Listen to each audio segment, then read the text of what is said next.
Dari handphone yang diamankan, terlapor secara terang-terangan menuliskan kalimat, "Gimana caranya gue balas dendam?" Ini muncul berulang kali di dalam konteks kemarahan. Bocah 6 tahun asal Pesanggerahan, Jakarta Selatan, Alvaro Kiano, yang sempat dilaporkan hilang pada Maret lalu, kini dinyatakan tewas. Alvaro disebut diculik oleh ayah tirinya, kemudian dibunuh dan jasadnya dibuang di wilayah Tenjo, Kabupaten Bogor, Jawa Barat.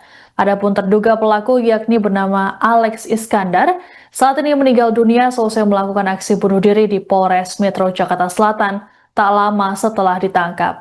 Selengkapnya terkait informasi ini akan dilaporkan oleh jurnalis Tribunnews Abdi Rianda. Selamat malam Abdi, bisa dilaporkan seperti apa penjelasan polisi terkait kasus penculikan dan juga kematian Alvaro, bagaimana kronologinya hingga kasus ini terungkap?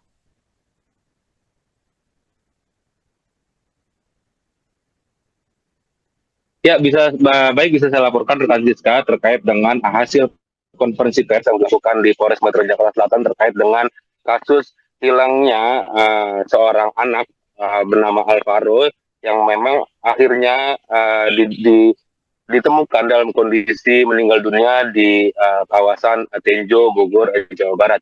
Ya, tadi memang untuk kronologi sendiri pihak kepolisian menyebutkan memang awal mulanya Alvaro sendiri di bawa oleh terduga maksud kami tersangka ini dari tanggal 6 Maret 2025.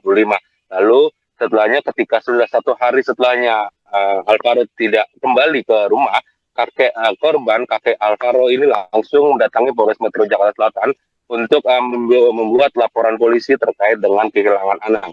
Namun memang beberapa hari sampai akhirnya 8 bulan Alvaro tidak juga ditemukan dan langsung pihak kepolisian melakukan serangkaian penyelidikan termasuk juga memeriksa ayah kandung dari Alvaro yang saat ini berada di Lembaga Pemasyarakatan Cipinang atau Lapas Cipinang karena memang ayah kandung dari Alvaro sendiri sedang tersangkut kasus hukum ya, dan pihak kepolisian terus melakukan pencarian hingga akhirnya pada tanggal 21 atau pada hari Jumat 21 November kemarin Alvaro ditemukan yang sudah ditemukan dalam kondisi tulang belulang di kawasan Tenjo, Jawa Barat dan sebelum itu juga memang pihak kepolisian juga sudah menangkap satu orang terduga pelaku yang memang ditangkap oleh pihak kepolisian terkait dengan kasus penculikan dan juga pembunuhan terhadap Alvaro ini, begitu rekan Siska. Baik, Abdi, lalu apa motif dari pelaku ini nekat menculik dan juga membunuh Alvaro, serta apa bukti yang ditemukan oleh pihak kepolisian terkait motif ini? Ya, tadi pihak kepolisian menyebutkan jika motif yang memang didapatkan oleh dari hasil serangkaian penyelidikan oleh pihak kepolisian ini, yakni pelaku atau tersangka ini sakit hati terhadap ibu dari korban atau ibu Alvaro karena memang pelaku mendapati sebuah chat yang berisikan atau mengarahkan ibu dari Alvaro ini diduga berselingkuh sehingga memang munculkan motivasi dari pelaku ini untuk melakukan penculikan. Awalnya memang penculikan, namun setelah diculik ternyata Alvaro menangis dan memberontak sehingga memang membuat pelaku langsung membekap hingga Alvaro meninggal dunia dan akhirnya dibuang pada tanggal 9 Maret setelah tanggal 6 Maret 2005 diculik, tanggal 9 Maret itu langsung dibuang di kawasan Tenjo, Bogor, Jawa Barat, begitu, rekan Siska. Baik, lalu bagaimana penjelasan dari dokter forensik mengenai kerangka yang ditemukan di wilayah Tenjo, Bogor? Apakah ada terkait dengan tanda-tanda kekerasan yang ditemukan dalam kerangka tersebut, Abdi? Ya, memang dari saat penemuan ini, selain kerangka dari terduga kerangka dari Alvaro sendiri, juga ditemukan kerangka-kerangka yang bukan kerangka manusia dalam sekitar atau di plastik di wilayah yang di tempat ditemukannya Alvaro ini. Lalu juga dari pemeriksaan forensik sendiri, tulang berulang yang ditemukan ini memang terpisah-pisah karena proses pembusukan dan tidak ada mutilasi yang dilakukan oleh pelaku terhadap korban Alvaro ini, begitu, Kak Siska. Baik, pelaku ini dilaporkan melakukan aksi bunuh diri ketika diperiksa oleh polisi di Polres Metro Jakarta Selatan. Lalu bagaimana penjelasan dari polisi terkait dengan hal ini, mengingat hal tersebut kemudian menimbulkan pertanyaan publik, Abdi? Ya, memang pelaku sendiri ditangkap oleh pihak kepolisian itu pada hari Jumat, tanggal 21 November 2025 setelah memang pihak kepolisian mulai mengetahui adanya dugaan yang mengarah pelaku ini sebagai pelaku penculikan dan juga pembunuhan terhadap Alvaro. Saat itu pelaku dipanggil ke Polres Jakarta Selatan untuk dilakukan pemeriksaan segala macam dalam rangka penyidikan yang dilakukan oleh pihak kepolisian ini. Namun memang setelah dirinya terbukti dan ditetapkan menjadi tersangka, pelaku ini akhirnya terus beralibi hingga akhirnya pada tanggal 23 November 2025 atau pada hari Minggu kemarin itu pelaku sedang di ruang konseling untuk terus dilakukan pendalaman oleh pihak kepolisian. Namun pelaku ini beralibi hendak ingin buang air besar sehingga memang dikasih izin oleh pihak kepolisian, namun tidak disangka dia menghabiskan nyawanya atau mengakhiri hidupnya ini dengan cara menggantungkan dengan celana yang memang punya pelaku, begitu rekan Siska. Baik, lalu dalam kasus penculikan yang kemudian berujung pada kematian Alvaro ini, apakah pelaku hanya ayah tiri korban atau ada indikasi pelaku lain dalam kasus ini, Abdi? Ya, memang tadi dijelaskan bahwa saat pelaku yang merupakan ayah tiri dari Alvaro sendiri ini ingin membuang jasad Alvaro ke daerah Tenjo, Bogor, Jawa Barat, memang saat itu pelaku ditemani oleh satu orang saksi kunci berinisial G yang memang masih kerabat dari dari tersangka, dari pelaku yang memang diantarkan ke kawasan Tenjo, Bogor, Jawa Barat dengan membawa plastik, satu kantong plastik. Dan saat itu dari tersangka sendiri menyebut jika yang dibawa itu adalah berisikan bangkai anjing, bangkai anjing begitu. Jadi kerabat dari tersangka ini percaya dan mengantarkan satu plastik ini dan dibuang di kawasan Tenjo. Saksi kunci ini memang tadi sudah dijelaskan, dia sama sekali tidak mengetahui memang kalau memang itu isi dari plastik itu merupakan jasad dari Alvaro ketika dibuang pada tanggal 9 Maret 2025. Karena memang alibi dari pelaku ini kalau yang ada di plastik ini adalah jasad atau bangkai dari binatang anjing, begitu, rekan Siska. Baik, Abdi, apakah ada update lain yang bisa disampaikan terkait dengan kasus penculikan dan juga pembunuhan terhadap Alvaro Kiano ini? Ya, saat ini memang dari ibu dari Alvaro yang memang bekerja di luar negeri sebagai TKW ini saat ini sudah berada di Polres Metro Jakarta Selatan terkait untuk mendalami keterangan-keterangan dari kasus penculikan dan pembunuhan ini, dan juga mengambil DNA dari ibu untuk lebih memastikan lagi apakah tulang berulang yang memang ditemukan di kawasan Tenjo, Bogor, Jawa Barat ini merupakan tulang berulang dari jasad almarhum Alvaro, seperti itu, rekan Siska. Baik, terima kasih laporannya jurnalis Tribun News Abdi Rianda Sakti melaporkan terkait dengan kasus penculikan dan pembunuhan terhadap Alvaro Kiano di Jakarta Selatan. Selamat bertugas kembali.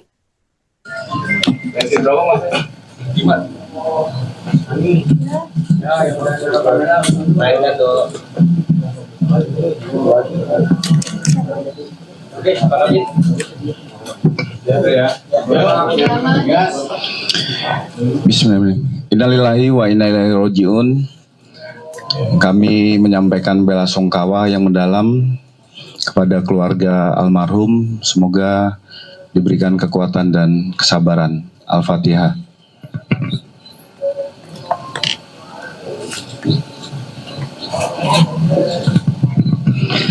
Assalamualaikum warahmatullahi wabarakatuh. Selamat malam, salam sejahtera bagi kita semua. Shalom, Om Swastiastu. Namo Buddhaya, salam kebajikan, rahayu, salam presisi. Pada malam hari ini kami akan menyampaikan perkembangan penanganan perkara laporan anak yang diduga hilang berinisial AKN dan proses penetapan tersangka dengan inisial AI. Ini berawal dari tanggal 6 Maret 2025, di mana diketahui bahwa Ananda AKN belum kembali ke rumah. Satu hari kemudian, di tanggal 7 Maret 2025, kakek dari Ananda AKN melaporkan ke Polsek Pesanggerahan Polres Metro Jakarta Selatan. Dari laporan tersebut, Polsek Pesanggerahan dan penyelidik Satreskrim Polres Metro Jakarta Selatan melakukan rangkaian kegiatan. Kasus ini menjadi perhatian besar masyarakat, sehingga penting bagi kami untuk menyampaikan informasi yang akurat, terverifikasi, dan transparan. Dari laporan yang diterima pihak kepolisian, dilakukan analisa awal dari olah TKP, meminta keterangan beberapa saksi, dan persesuaian semua, sehingga penyidik juga melakukan koordinasi dengan pihak-pihak terkait. Baik itu yang dilakukan sampai dengan pelaksanaan penyelidikan di Sukabumi, termasuk kepada keluarga orang tua kandung Ananda AKN di wilayah Batam. Termasuk selain dari pencarian itu, penyelidik juga menggali informasi kepada ayah kandung korban, ini yang berada di Lapas Cipinang, melakukan klarifikasi kepada beberapa saksi-saksi dan melakukan pendalaman informasi kepada ayah tiri korban. Tidak berhenti di situ, penyelidik bersama Polda Metro Jaya selalu menyampaikan pada saat pelaksanaan rilis di media sosial tentang dugaan anak yang hilang, dengan ciri-ciri seorang pria usia berkisar 6 tahun, pakaian yang digunakan terakhir pada saat meninggalkan rumah. Nah, hal ini dilakukan dalam rangkaian penyelidikan setelah diinformasikan ada informasi dari masyarakat. Dari informasi ini, penyelidik melakukan pendalaman terhadap beberapa keterangan saksi-saksi, baik yang berada di TKP, keluarga korban, orang-orang dekat korban, termasuk menganalisa rekam digital komunikasi, sehingga mengerucut kepada satu orang yang diduga, dan ini diamankan oleh penyidik Polres Satreskrim Polres Metro Jakarta Selatan. Pada saat dilaksanakan pemeriksaan, termasuk pemeriksaan saksi, dilakukan pencocokan alat bukti, didapat informasi dari saksi kunci adanya dugaan keterkaitan hilangnya Ananda AKN yang diidentifikasi dilakukan oleh saudara AI. Pendalaman percakapan digital terlapor ataupun yang terduga pelaku, penyidik menemukan adanya indikasi kuat dorongan emosional pelaku. Dari handphone yang diamankan, terlapor secara terang-terangan menuliskan kalimat, "Gimana caranya gue balas dendam?" Ini muncul berulang kali di dalam konteks kemarahan serta rasa sakit hati yang ia tujukan ke pihak tertentu. Dalam proses pemeriksaan oleh penyidik, terlapor memiliki dorongan emosional dan niat untuk melakukan balas dendam. Hal ini diakui oleh tersangka melakukan penculikan terhadap Ananda AKN sampai dengan membawa korban dari salah satu masjid di wilayah Bintaro, Kecamatan Pesanggerahan, Jakarta Selatan. Pada saat korban dibawa dalam kondisi menangis yang tidak berhenti, sehingga dibekap hingga meninggal dunia. Setelah korban meninggal, pelaku membungkus jenazah dengan tas plastik berwarna hitam dan membuang di wilayah Tenjo, tepatnya di Jembatan Cilalai pada tanggal 9 Maret 2025 pada malam hari, atau 3 hari setelah diketahui AKN hilang. Pada tanggal 20 November 2025, informasi masuk dan ini selalu didalami oleh penyidik persesuaian dari keterangan saksi, barang bukti, dan dilaksanakan prarekonstruksi sehingga penyidik menetapkan seorang tersangka berinisial AI.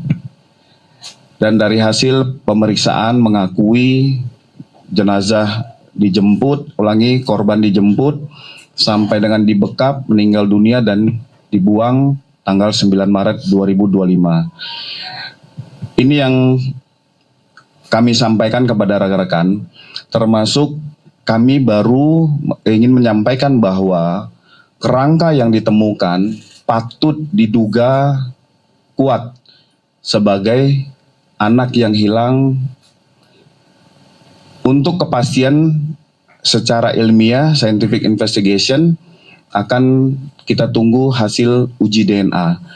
Kami di sini hari juga Pak Wakapolres Metro Jakarta Selatan, Kasubit Penmas, ada Pak Kasat Reskrim, Dr. Farah dari Forensik Rumah Sakit Polri, dan Kanit PPA. Nanti mungkin Dr. Farah kami beri waktu untuk menjelaskan bahwa temuan kerangka ini identik seperti apa, karena beliaulah yang memiliki keilmuan, expert in areanya adalah Dr. Farah. Silakan, Dokter.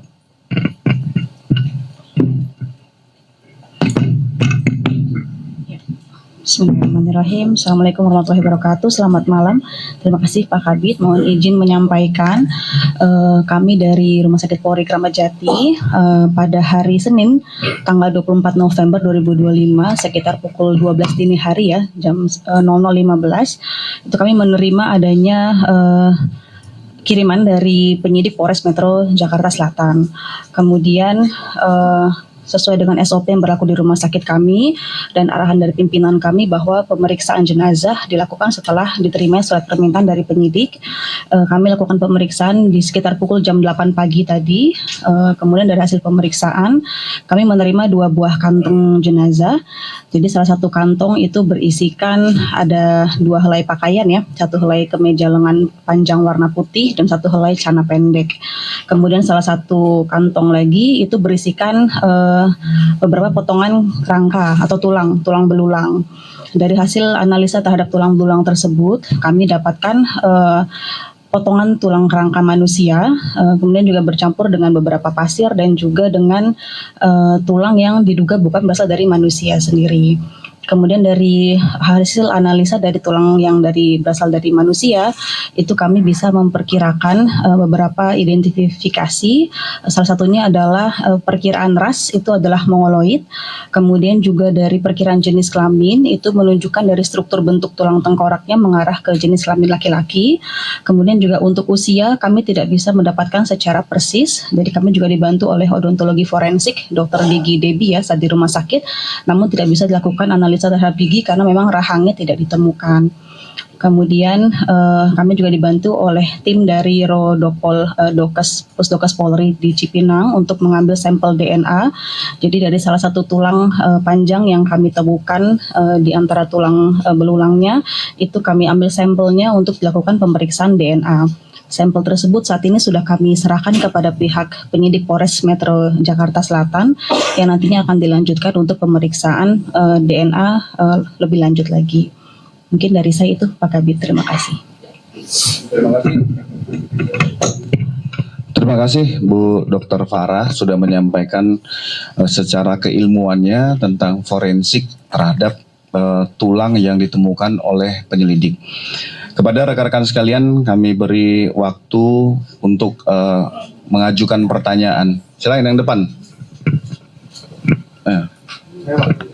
Saya Rizky dari Kompas.com mau bertanya, ini ada informasi juga bahwa pelaku ini melakukan tadi ya Pak saat pemeriksaan berlangsung gitu, dan itu bagaimana sih Pak kronologisnya, dan tolong dijelaskan mungkin bagaimananya, lalu motifnya dia bunuh diri itu kenapa, sudah ketemu atau belum?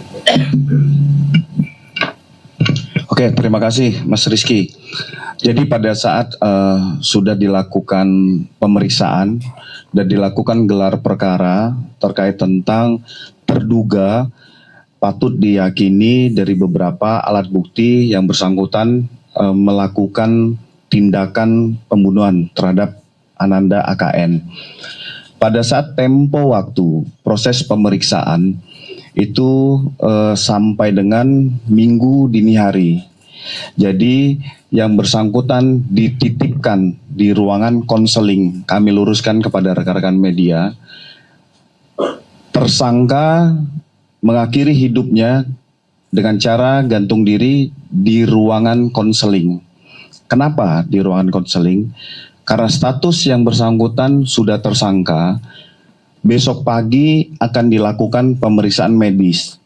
Apakah tersangka ini memiliki penyakit bawaan ataupun penyakit menular, sehingga belum bisa dijadikan satu dengan tahanan lainnya.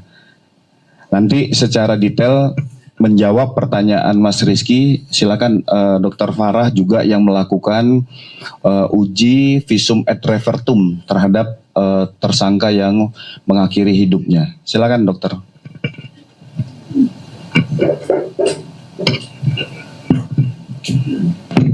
Ya, mohon izin kami sampaikan bahwa jenazah atas inisial AI ya, laki-laki berusia 49 tahun, itu kami terima di instalasi forensik Rumah Sakit Polri Kramat Jati pada hari Minggu 23 November 2025 sekitar pukul 11 siang.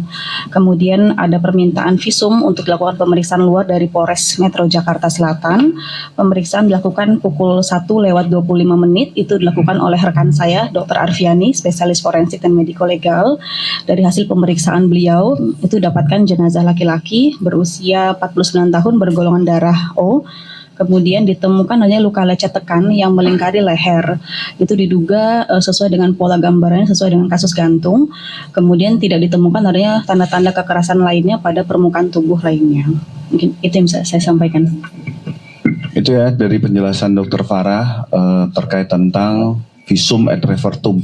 Kami juga mengajukan kepada pihak keluarga untuk dilakukan otopsi, tetapi pihak keluarga belum berkenan. Kita menghormati proses kedukaan dari pihak keluarga. Sebelah kiri, ya silakan, Mas. Download Tribun X sekarang, menghadirkan lokal menjadi Indonesia.